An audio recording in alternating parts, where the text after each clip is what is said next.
The first time Emily heard that she was missing, she was sitting alone in her apartment, eating dinner. Her phone kept buzzing. One message after another. Emily, where are you? Your parents are worried sick. Please call someone from the family. Emily stared at the screen. She had no idea what they were talking about. She was not missing. She had not run away. She was not in danger. She was sitting less than 20 miles from her parents' house. Then Maya, her cousin, called. Emily answered. Maya's voice was shaking. Emily, are you safe? Emily frowned. Yes.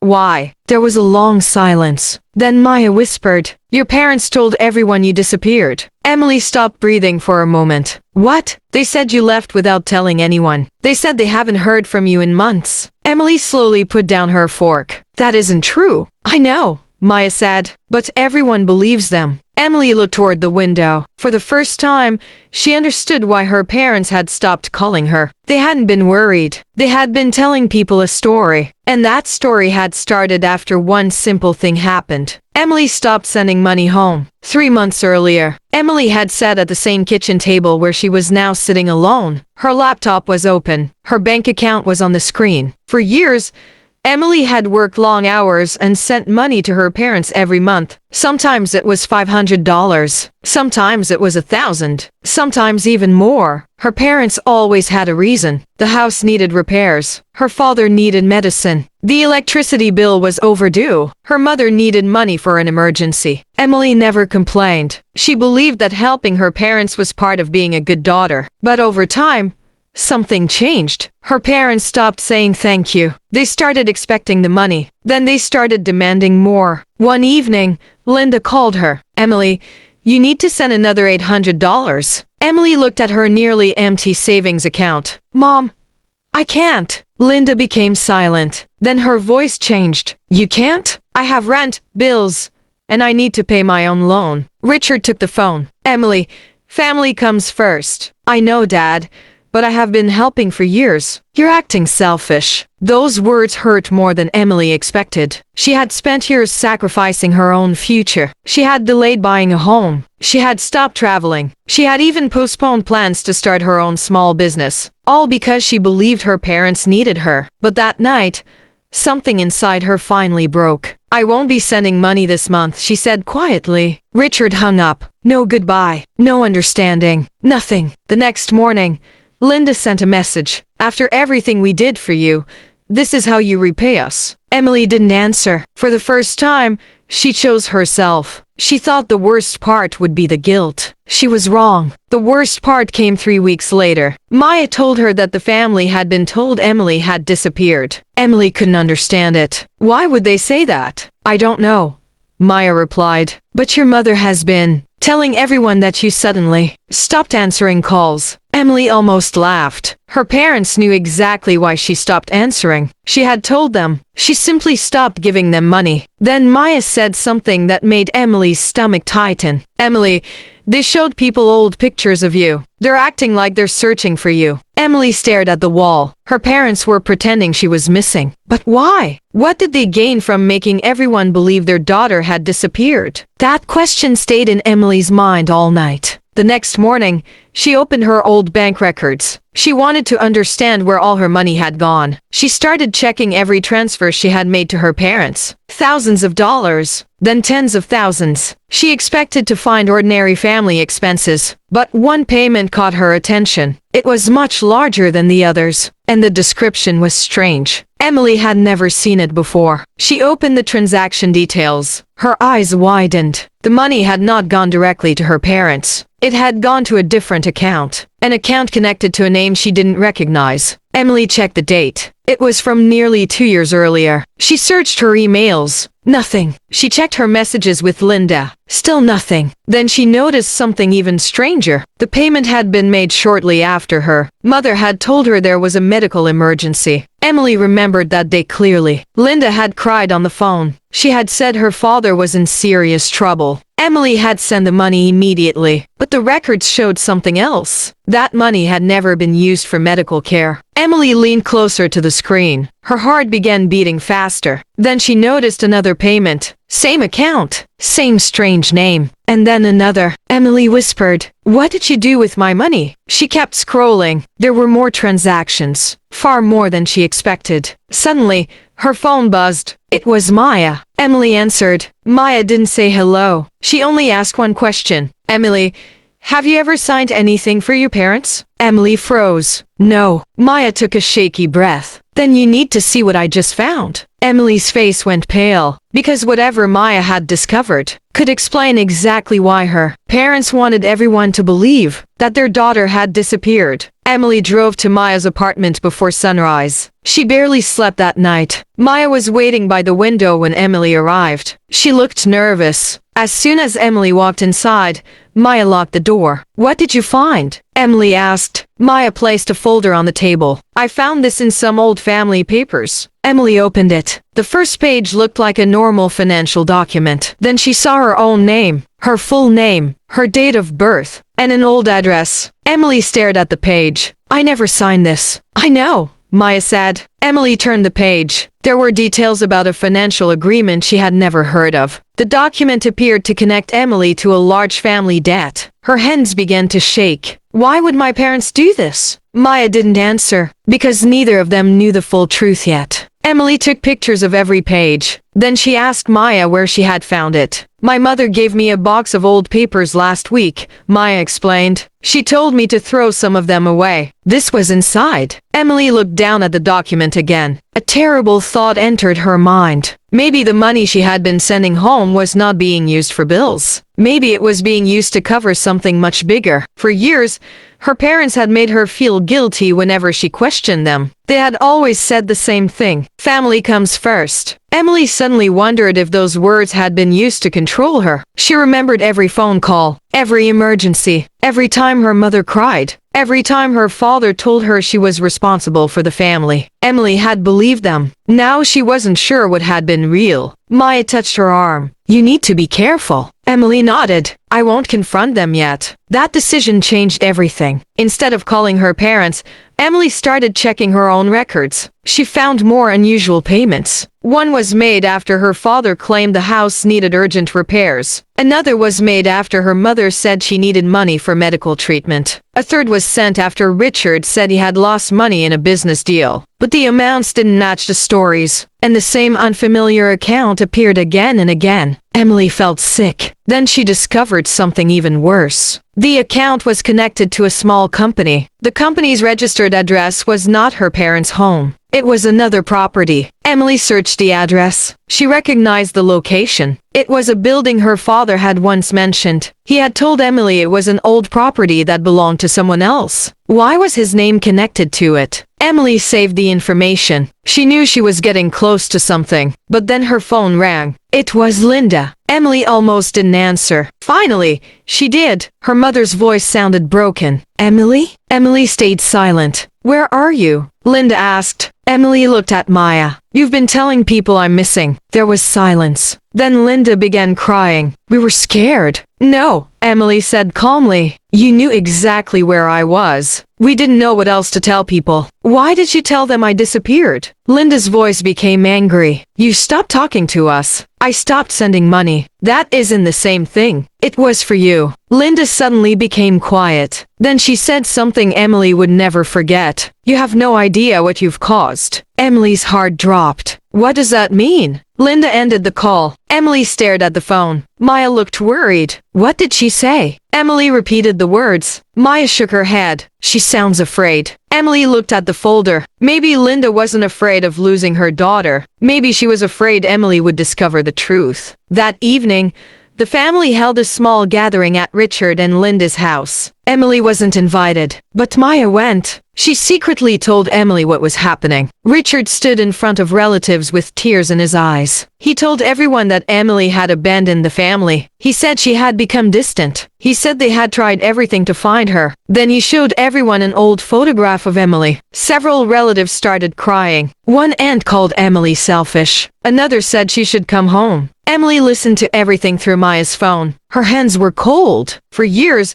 she had supported these people. Now they were judging her based on a lie. But Emily didn't interrupt. She didn't defend herself. Not yet. Then Richard said something that made Emily sit up straight. "We don't even know if she is safe." Emily looked at Maya. Maya's eyes widened. Because both women knew the truth. Emily was safe. And Richard knew it. He had known it all along. Then Maya quietly sent Emily another picture. It was a photo of a document sitting on Richard's desk. Emily zoomed in. Her face went pale. It wasn't another financial record. It was a legal document. And at the bottom was a signature that looked exactly like hers. But Emily had never signed it. She stared at the screen. For the first time, the question was no longer why her parents had lied about her disappearance. The real question was much more frightening. What had her parents done using her name? Emily could not stop staring at the picture Maya had sent. Her name was clearly visible at the bottom of the document. So was a signature. It looked like hers. But Emily knew one thing for certain. She had never signed it. She called Maya immediately. "Did you touch the document?" "No,"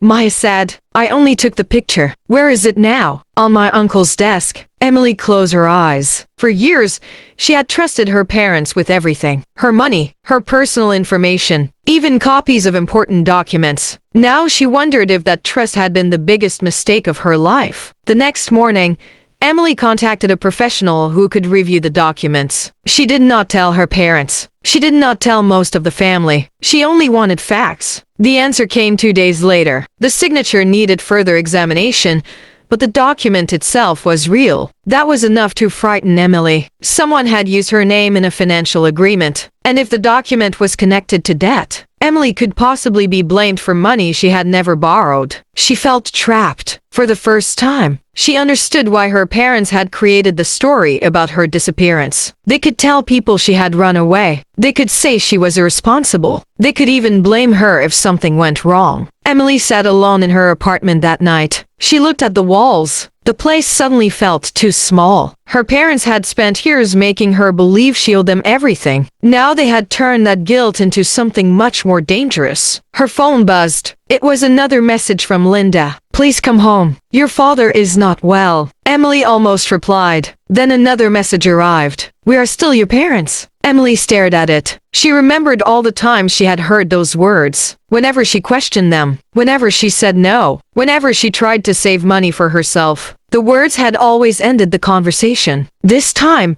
they didn't. Emily put the phone down. She was done being afraid. The next day, she began going through every financial record she could find. She created a separate folder, one for bank transfers, one for messages, one for documents, one for every story her parents had told her about the money. Slowly, a pattern appeared. Almost every large payment had been followed by another transaction. The money moved, sometimes within hours, sometimes within days, and most of it ended up connected to the same company. The company was called Riverside Holdings. Emily had heard that name before. Her father had mentioned it years earlier. He had said it belonged to an old business partner. Emily searched through old messages. Then she found one. It was from her father. The message was short. "Don't worry about Riverside. It's being handled." Emily's heart started racing. She had never asked about Riverside. Why had her father sent that message to her? She kept searching. Then she found an email from Linda. It had been sent 2 years earlier. The subject line said, "Emily's documents." Emily opened it. There was an attachment. A copy of her identification documents. Her stomach dropped. She had given those documents to her parents years earlier when they said they needed them for a family insurance matter. But the email showed something different. The documents had been forwarded to someone outside the family. Emily felt tears forming in her eyes. They had not simply taken her money. They had used her personal information. And they had been doing it quietly for years. But there was still one thing she could not understand. Why tell everyone she had disappeared? Then Maya called again. Her voice was barely above a whisper. "Emily, you need to listen carefully. What happened?" "I went back to my parents' house. And I heard your parents talking." Emily sat down. "What were they saying?" Maya hesitated. "They were talking about you." Emily's heart began pounding. "What did they say?" Maya lowered her voice. "They said the family must keep believing you're gone." Emily froze. "Why?" "Because if you come back." Maya stopped. Emily waited. If you come back, Maya continued, people will start asking questions about the money. Emily felt a chill move through her body. The pieces were finally connecting. Her parents didn't want her missing because they were worried about her. They wanted her missing because they were afraid of what she might discover. But Maya wasn't finished. There was something else. What? They mentioned a house. Emily frowned. What house? Maya took a breath. The old Riverside property. Emily's face went pale. That was the same property connected to the company. The same company connected to her money. The same company connected to documents signed in her name. Emily stood up. She suddenly knew where she needed to go. But before she could leave, Maya sent her one final message. Emily, don't go there alone. Emily looked at the address. Then she noticed something she had never seen before. The property had recently been transferred, and the new owner was listed under a name she recognized. Her own name. Emily stared at the property record on her phone. Her own name was listed as the new owner of the Riverside property. For several seconds, she could not move. She had never bought that house. She had never signed a purchase agreement. She had never even seen the property. Yet according to the record, it belonged to her. Maya called again. Emily, are you still there? Yes. Please don't go there alone. Emily looked at the address. I won't. For once, she understood that rushing into her parents' house would be exactly what they expected. They had controlled the story for years. They wanted Emily emotional. They wanted her confused. They wanted her to confront them without proof. Emily decided to do the opposite. She would stay calm. She would collect everything. And then she would let the truth speak for itself. The next morning, Emily met Maya at a quiet cafe. They placed every piece of evidence on the table. Bank statements, emails, copies of identification documents, the strange financial agreement, the property record, and the messages from Richard and Linda. Maya looked at the papers. This is much bigger than we thought. Emily nodded. I know. She no longer wanted an apology from her parents. She wanted answers. But more importantly, she wanted to protect herself. Emily contacted a legal professional and explained everything. She showed copies of the documents. The professional carefully reviewed them. After a long silence, he looked at Emily. Do not contact your parents about these documents yet. Why? Because if these records were created without your knowledge, you need to preserve the evidence before anyone has a chance to change the story. Emily swallowed. So what should she do? Keep every message, keep every bank record, keep every document, and do not sign anything. Emily nodded. For the first time in months, she felt like she had some control, but there was still one question. Why was Riverside property in her name? That afternoon, Emily and Maya visited the public records office. They requested the property history. The clerk brought out the file. Emily slowly turned the pages. The property had changed owners twice. Then, about a year earlier, it had been transferred into a company, Riverside Holdings. Then another transfer had been made. This time, the owner was listed as Emily. Emily's hands went cold. How was this approved? She whispered. Maya pointed to a document. There, at the bottom was the same signature. The signature that looked like Emily's. Emily stared at it. Then she noticed the date. She remembered that day. She had been working in another state. She had proof. Her workplace records showed she had been there that entire week. She could not possibly have signed the document in person. That discovery changed everything. Emily suddenly understood that the false disappearance story was not the beginning of the plan. It was the final part. Her parents had apparently created a story that could explain why Emily was not available to answer questions. If someone discovered the property or financial records, they could simply say Emily had disappeared. But Emily had one advantage. Her parents believed she was still confused. They did not know she had the documents. They did not know Maya was helping her. And they certainly did not know that Emily had started building a complete record of everything. Emily decided it was time to make them believe their plan was working. She sent Linda a short message. I'm not coming home. I need time. Linda replied almost immediately. Please don't disappear completely. Emily stared at the message. Then she sent nothing else. Over the next few days she watched. Her parents began making more calls. Maya secretly told her that Richard had been asking relatives whether anyone had heard from Emily. Then something unexpected happened. Richard contacted Emily's old employer. He asked whether Emily had left the company. The employer refused to give him information. Emily realized they were getting nervous. Good. That meant the pressure was working. Then Maya found something even more important. She had access to an old family email account that contained messages from years earlier. Inside was a conversation between Richard and someone from Riverside Holdings. The subject line read, "Keep Emily out of this." Emily opened the message. Her heart stopped. The email said that Emily's documents had already been used to move money through the company. And then came the sentence that changed everything. If she ever asks questions,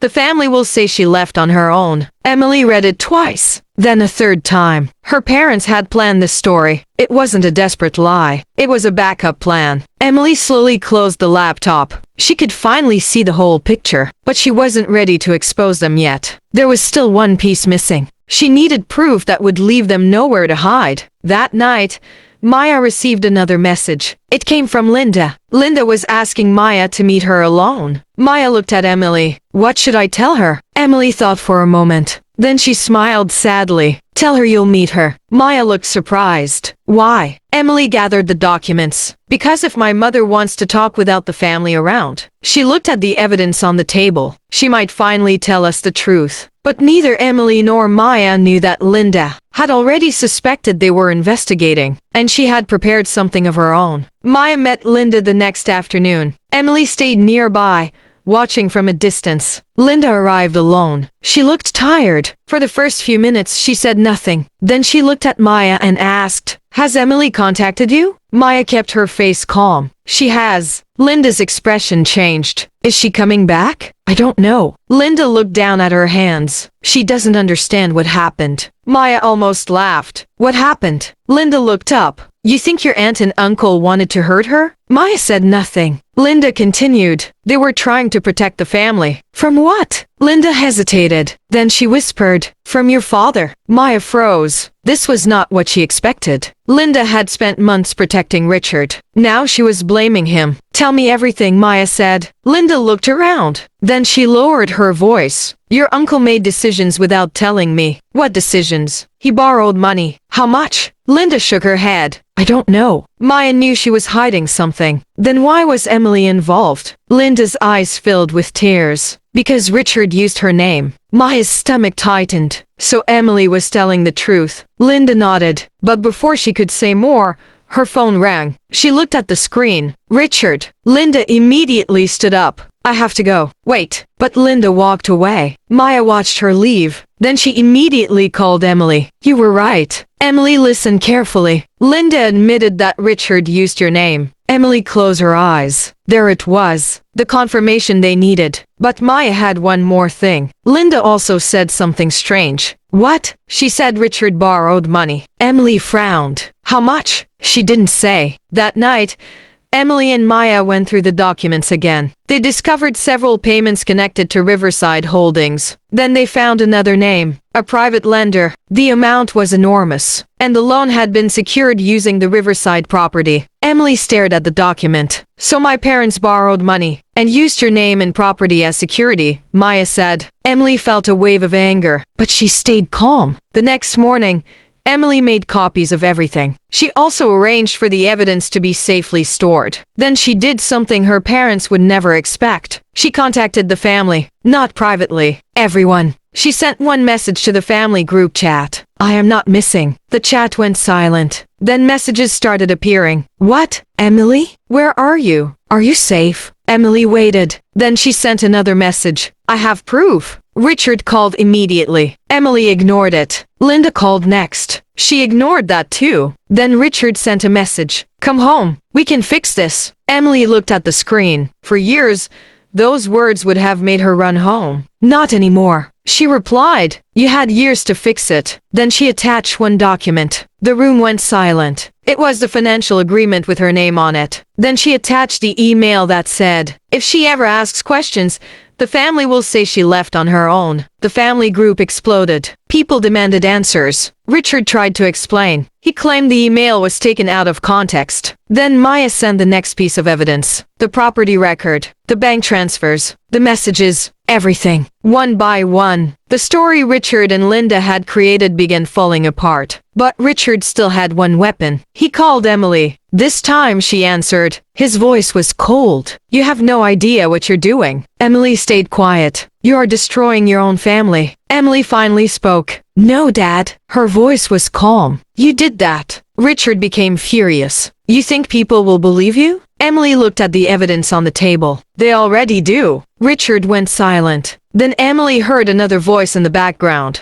"Linda." She was crying. And then she said something that made Emily's heart stop. "Richard, tell her the truth." Emily waited. Richard didn't answer. Linda continued. "The money wasn't only for the loan." Emily's eyes widened. "What does that mean?" Silence. Then Linda whispered, "There was another account." Emily looked at Maya. "What account?" Linda began to cry. "The account where the rest of the money went." Emily's heart raced. For years, she had thought the hidden money was connected to debt. Now she realized something much worse. The loan was only part of the story. There was another account, and someone else had access to it. Emily asked one final question. "Whose name is on that account?" Linda did not answer. Richard suddenly grabbed the phone. The call ended. Emily stared at the screen. She had finally exposed their secret. But the biggest secret was still hidden. And now she knew exactly where to look. Emily stared at the phone after the call ended. For a few seconds,